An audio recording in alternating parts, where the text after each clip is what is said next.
começar mostrando o kit, que é o kit fundamental para análise da qualidade da água para esse monitoramento. Então, o kit ele é fabricado por uma empresa chamada AlphaKit e é a única empresa em nível nacional que faz esse material. Então, eles produzem vários tipos, né? Então, esse tipo aqui é o que a gente trabalha, que é o mais simples. Ele é para ser utilizado na educação ambiental, ele é apropriado para isso. E ele vai para o ensino fundamental e ensino médio também. Ensino fundamental nas séries finais e o ensino médio. Então aqui nós temos um manual que vai explicar várias características de qualidade da água, o que é importante observar. E aqui o manual que descreve, né, as instruções para fazer as análises. Então ele tem a metodologia e também as cartelas, porque toda essa metodologia aqui é por colorimetria, né? A maior parte das análises que a gente faz. Então, por exemplo, eu vou fazer uma análise de amônia, a quantidade de amônia que tem nessa amostra de água, eu vou colocar os reagentes e vou medir por essa escala de cores que está colocada aqui. Para cada um dos parâmetros, né, que nós vamos analisar, por exemplo, para nitrito, né, tem essa escala de cores aqui na cartela e eu vou fazer a comparação da minha amostra após eu aplicar os reagentes. Então é muito importante a manutenção da qualidade e a preservação desse manual, que ele é a orientação para fazer o trabalho. E aqui estão colocados os diversos reagentes, a coleta, como fazer a coleta da amostra, né? Tem um termômetro, que a temperatura da água é uma característica muito importante, né, para a gente analisar toda a vida que tem lá. E também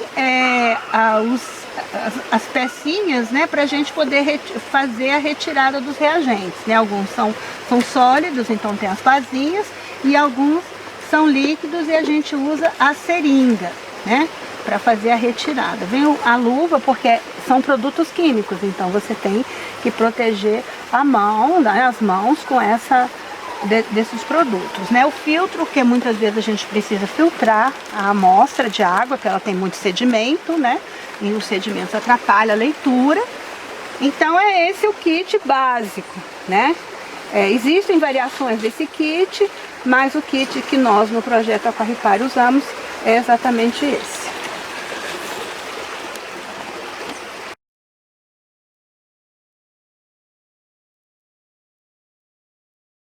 Olá pessoal, neste vídeo iremos falar sobre os protocolos de avaliação rápida, então vamos iniciar.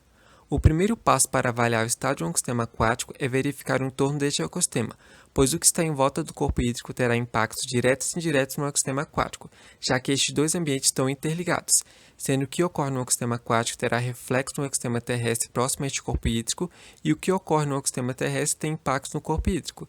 Sendo assim, para uma melhor compreensão e estudo de um determinado córrego, rio, riacho ou qualquer outro ecossistema aquático, devemos avaliar não somente a água, mas o entorno também. E para avaliar o entorno do ecossistema aquático, usamos os protocolos de avaliação rápida, que são instrumentos de fácil manuseio e aplicação, o que possibilita que as pessoas da comunidade que vivem próximo aos corpos hídricos usem esta ferramenta. Porém, antes elas devem passar por um treinamento, pois apesar dos protocolos terem uma metodologia de avaliação simples e fácil, os protocolos têm alguns pontos que precisam ser explicados. Esses protocolos, além de avaliar o entorno do corpo hídrico, também avaliam o próprio ecossistema aquático. E observe que a avaliação que pregamos com este protocolo é uma avaliação qualitativa, embasada em aspectos visuais e odoríferos, ou seja, não é necessário nenhum equipamento nessa análise, apenas o protocolo e você. Agora bateu aquela curiosidade de conhecer um protocolo de avaliação rápida, né? Então vamos apresentar o protocolo que iremos usar no nosso projeto, que foi retirado do livro Monitoramento Participativo de Rios Urbanos por Estudante Cientista, que foi escrito pelas Juliana Silva França e Marcos Calisto. O protocolo que eles desenvolveram, chamado de Protocolo de Caracterização de Habitats Físicos, é composto por 10 questões, que visam orientar suas observações para determinadas características do ambiente, que são importantes para a manutenção do ecossistema. Sendo assim, cada questão do protocolo irá exigir que você observe uma característica do local, para que você obtenha informações sobre uma determinada variável, já que cada questão vai te indicar um determinado parâmetro. Sabendo disso, vamos dar uma olhada melhor sobre a organização deste protocolo. Note que a estrutura deste protocolo nada mais é que uma grande tabela a ser preenchida, semelhante a um checklist, onde na primeira coluna temos as questões orientadoras e nas colunas seguintes temos as opções de resposta, que são sempre 3 alternativas por pergunta. Se atente que cada alternativa de resposta assinalada irá gerar uma pontuação, que será contabilizada em uma parte da tabela intitulada Cálculo, que é disposta da seguinte forma. Na primeira coluna temos as opções de alternativa, que são representadas pela letra A, B e C. Na coluna ao lado temos a pontuação dessas alternativas, no qual, como podemos observar, a alternativa A vale 10 pontos, a alternativa B vale 5 pontos e a alternativa C vale nenhum ponto, ou seja, 0. Na terceira coluna, você irá colocar quantas vezes você marcou aquela determinada alternativa. Por exemplo, das 10 questões respondidas, para 8 questões você marcou a alternativa A.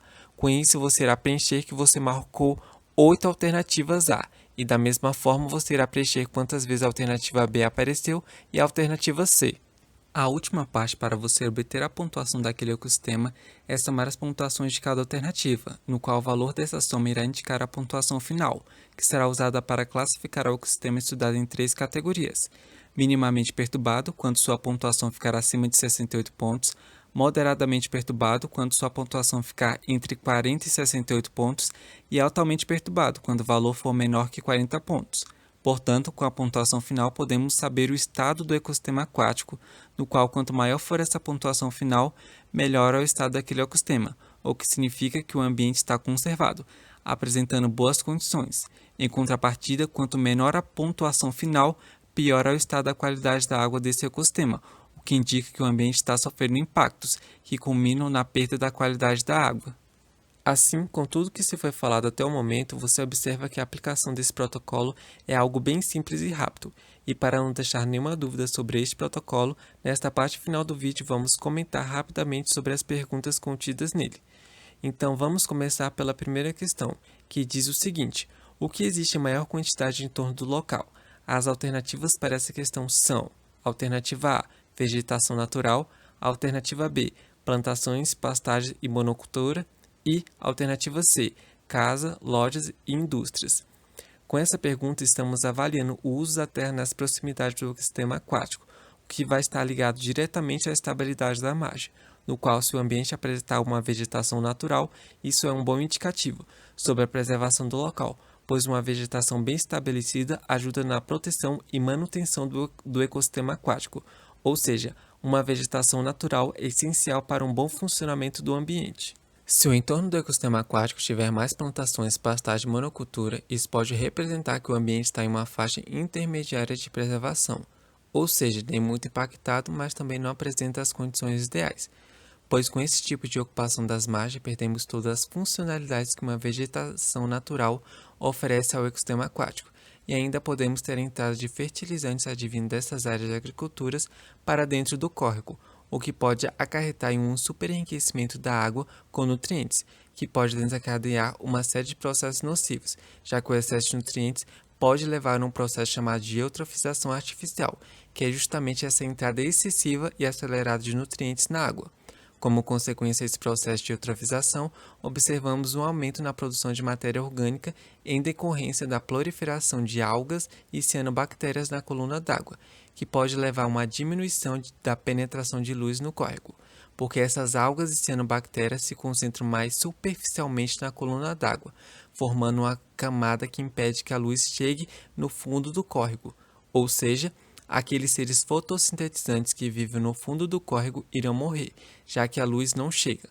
Outro efeito da eutrofização é a diminuição do oxigênio na água, o que vai levar à morte de peixe e de outros seres que dependem do oxigênio. Agora comentando sobre a última alternativa desta primeira questão, que é quando o córrego se encontra envolto por casas, lojas e indústria, que é um tipo de ocupação da margem muito prejudicial ao ecossistema aquático, pois o lixo e outros poluentes como o esgoto podem chegar ao córrego, contaminando ele, sendo que o despejo de esgoto também pode levar a um processo de eutrofização. Portanto, com tudo que se foi exposto, ter uma vegetação natural é muito importante para a preservação do ecossistema aquático. Por isso, ao marcar essa alternativa, você irá somar mais 10 pontos ao final, e se você marcar a alternativa C, você irá somar nenhum ponto, pois ter casas e indústria em volta do córrego é muito prejudicial. e plantações ficam numa faixa intermediária, como foi dito anteriormente. A segunda questão é referente à presença ou ausência de assoreamento, que é basicamente o acúmulo de sedimentos no leito do córrego. Assim, a ausência de assoreamento é um bom indicativo, porém, quando temos um grau elevado de assoreamento, isso é péssimo para o córrego, pois ele tende a ficar mais raso, devido a esse acúmulo de sedimento. A terceira questão é sobre a existência de lixo na margem, onde não ter lixo, obviamente, é um bom indicativo que o sistema está preservado, e o excesso de lixo indica impactos da ação humana.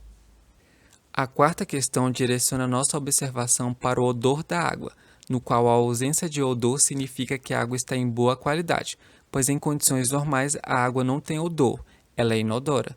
Entretanto, quando a água tem uma modificação no seu odor, provavelmente isso indica que algo de errado está acontecendo. A quinta questão versa sobre a existência de despejos de esgoto no córrego, no qual, como já vimos, a entrada de esgoto sem tratamento no córrego gera efeitos prejudiciais à qualidade da água.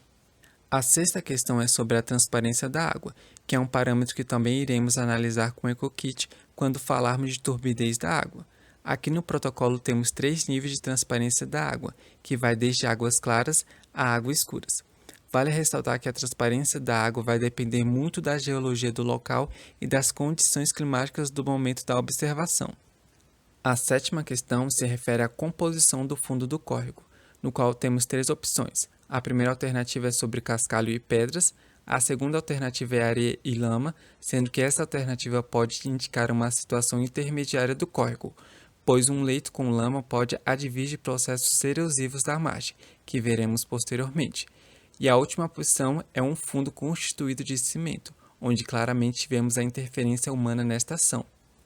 A oitava questão está relacionada ao estado da mata ciliar, onde quanto mais árvores, melhor para aquele ecossistema.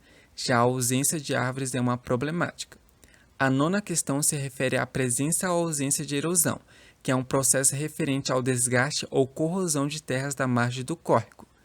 Assim, um grau elevado de erosão é prejudicial ao ecossistema, pois favorece o assoreamento do córrego, que já foi explicado neste vídeo. E a ausência de erosão no local significa uma estabilidade da margem deste córrego, e este fato vai estar atrelado diretamente à vegetação natural, pois uma mata ciliar bem preservada tem como função controlar as taxas de erosão, já que quando removemos a vegetação natural, isso pode levar à erosão, pois a superfície do solo fica desprotegida. A última questão é sobre a diversidade de habitats para organismos aquáticos, que é algo importante para sabermos a saúde dos ecossistemas aquáticos, já que a disponibilidade de habitats terá forte relação com a diversidade de organismos, no qual quanto maior a variedade de habitats disponíveis, maior será a possibilidade de encontrarmos organismos diferentes.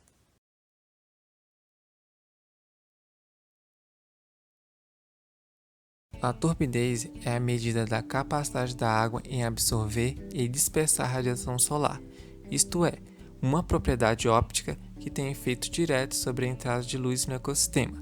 A turbidez da água é alterada conforme a concentração de partículas em suspensão, no qual quanto maior a quantidade de partículas, menor a penetração luminosa na coluna d'água, ocasionando uma redução da fotossíntese realizada por seres autótrofos. Sabendo dessas informações, vamos aos procedimentos de análise da turbidez. Nesta análise, você irá precisar do medidor da turbidez, que é esse equipamento composto por uma haste que contém as medições dos valores da turbidez e por um disco, que está preso ao final desta haste, que no meio acadêmico esse disco se chama disco de Steck. Nessa análise, você também irá precisar de uma garrafa transparente de 2 litros, com a parte superior cortada, para que você consiga inserir o medidor da turbidez dentro da garrafa. A primeira etapa da análise da turbidez consiste em encher a garrafa de 2 litros com a água do córrego. Depois você irá colocar o medidor dentro da garrafa e devagar você deve ir afundando o medidor, até que você não consiga mais distinguir o preto e o branco do disco. Quando você não conseguir distinguir mais, olhe o valor que está na haste do medidor e anote. No nosso exemplo, a turbidez registrada foi de 30 NTU, que é um valor baixo, indicando que neste córrego há poucas partículas em suspensão, o que faz com que a água desse córrego seja relativamente transparente.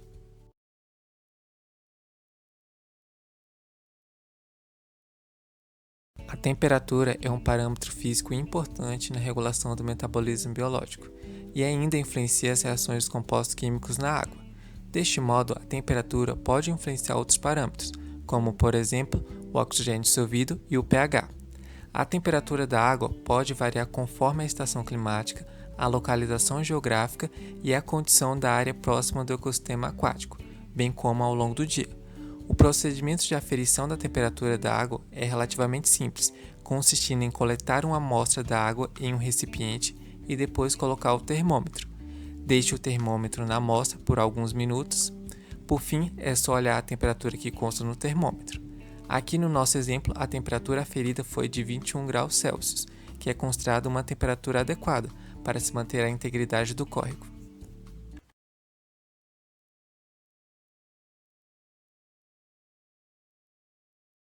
O oxigênio dissolvido é um dos parâmetros mais importantes na caracterização de ecossistemas aquáticos, pois este é um elemento essencial para os organismos aeróbicos realizarem e manterem seus processos metabólicos. Assim, reduções na concentração de oxigênio pode resultar na morte de uma grande diversidade de organismos vivos, o que seria uma grande catástrofe. As principais fontes de oxigênio no meio aquático advêm da fotossíntese e da atmosfera. Agora vamos ver como é a análise deste parâmetro.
Após todo esse processo, a concentração de oxigênio dissolvido na água será dada pela quantidade de reagente usado para deixar a amostra com uma coloração incolor.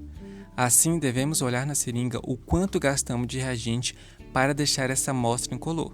Neste exemplo, observamos que o volume gasto de reagente é de aproximadamente 5,4.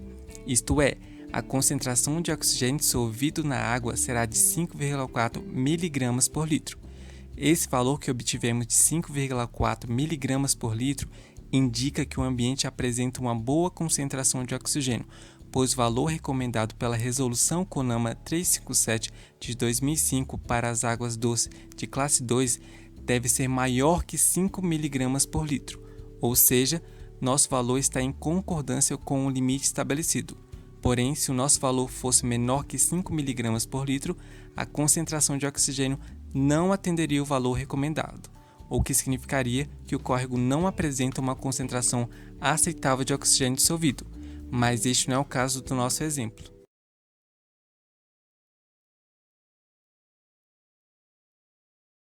A amônia é a forma inorgânica reduzida do nitrogênio, que é um elemento essencial para a ocorrência de vida nos ecossistemas aquáticos, devido ser essencial para o crescimento de plantas aquáticas e algas. Entretanto, quando temos uma elevada concentração de amônia ou outras formas de nitrogênio na água, isso pode acarretar prejuízo ao ecossistema aquático, como, por exemplo, a eutrofização do local. Agora vamos ver os procedimentos de análise da amônia usando o EcoKit.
Depois de seguir o passo a passo descrito anteriormente, nossa amostra ficou com uma coloração verde clara, que indica que a concentração de amônia equivale a zero.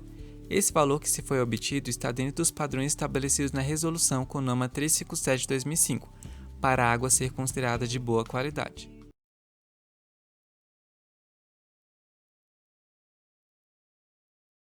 O nitrato, assim como o nitrito, é a forma inorgânica oxidada do nitrogênio, que pode ser encontrada nos ecossistemas aquáticos. Uma grande concentração de nitrato na água pode estar relacionada à entrada de fertilizantes e ao despejo de esgoto sem tratamento e de produtos químicos advindos das indústrias na água. Esse excesso de nitrato na água sugere que a água está poluída, sendo imprópria para o consumo. A seguir, veja os procedimentos de análise do nitrato.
Observamos que ao final do processo, a amostra ficou com uma coloração incolor, indicando que a quantidade de nitrato presente na amostra equivale a 0,10 mg por litro, que é um valor considerado dentro dos limites estabelecidos na legislação, já que o valor de referência expresso na Resolução CONAMA 357 de 2005 para as águas de classe 2 não deve ultrapassar 1 mg por litro.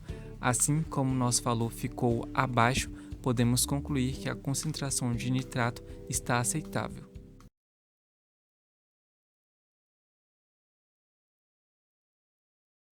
O nitrito é a forma inorgânica oxidada do nitrogênio, sendo um produto intermediário da transformação de amônia em nitrato. Quando presente em grandes quantidades, indica que o ambiente está poluído e que a fonte poluidora está distante, já que o nitrito é a forma oxidada do nitrogênio, ou seja, houve tempo hábil de haver essa oxidação. Em contrapartida, como a amônia é a forma reduzida, ela vai indicar que a fonte poluidora está próxima. Veja a seguir o passo a passo da análise do nitrito.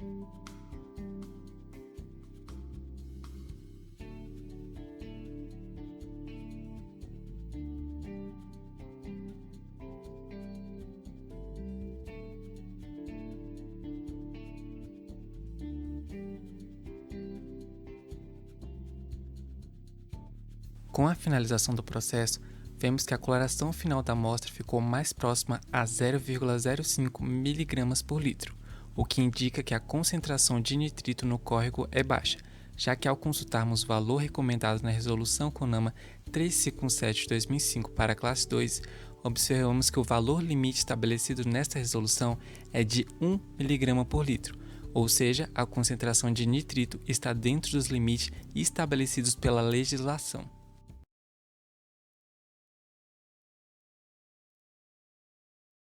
O ortofosfato é a forma inorgânica do fósforo, que é um elemento importante no metabolismo dos seres vivos.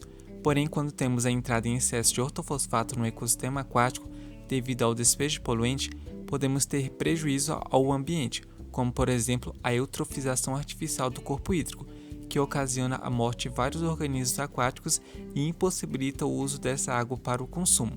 Na sequência, veja os procedimentos de análise do ortofosfato.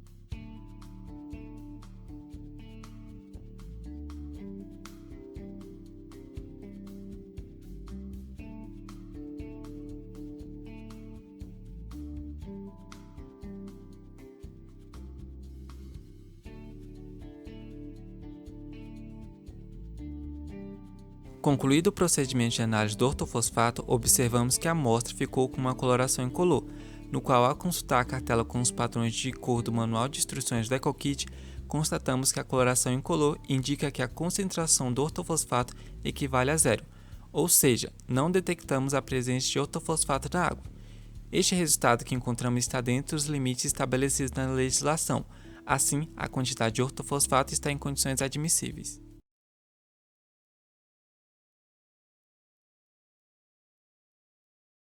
pH é a sigla para potencial hidrogênio iônico, que é um parâmetro que vai indicar o nível de acidez, neutralidade ou basicidade da água.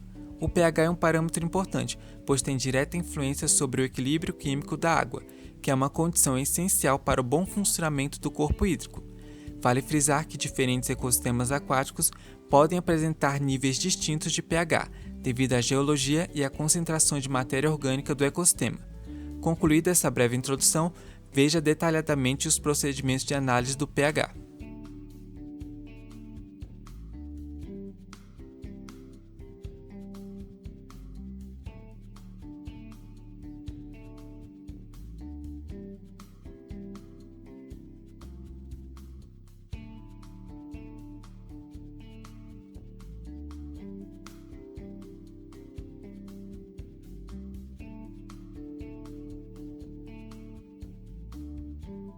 Após os procedimentos realizados anteriormente, observamos que a amostra ficou com uma coloração amarelada, o que determina que o valor do pH é 6, pois quando consultamos a paleta com os padrões de cores do material do EcoKit, observamos que 6 é o valor correspondente à cor encontrada na amostra após a aplicação do reagente. Esse valor que encontramos para o pH está dentro da faixa estabelecida pela Resolução CONAMA 357/2005 para águas de classe 2, ou seja, o pH se encontra em condições aceitáveis.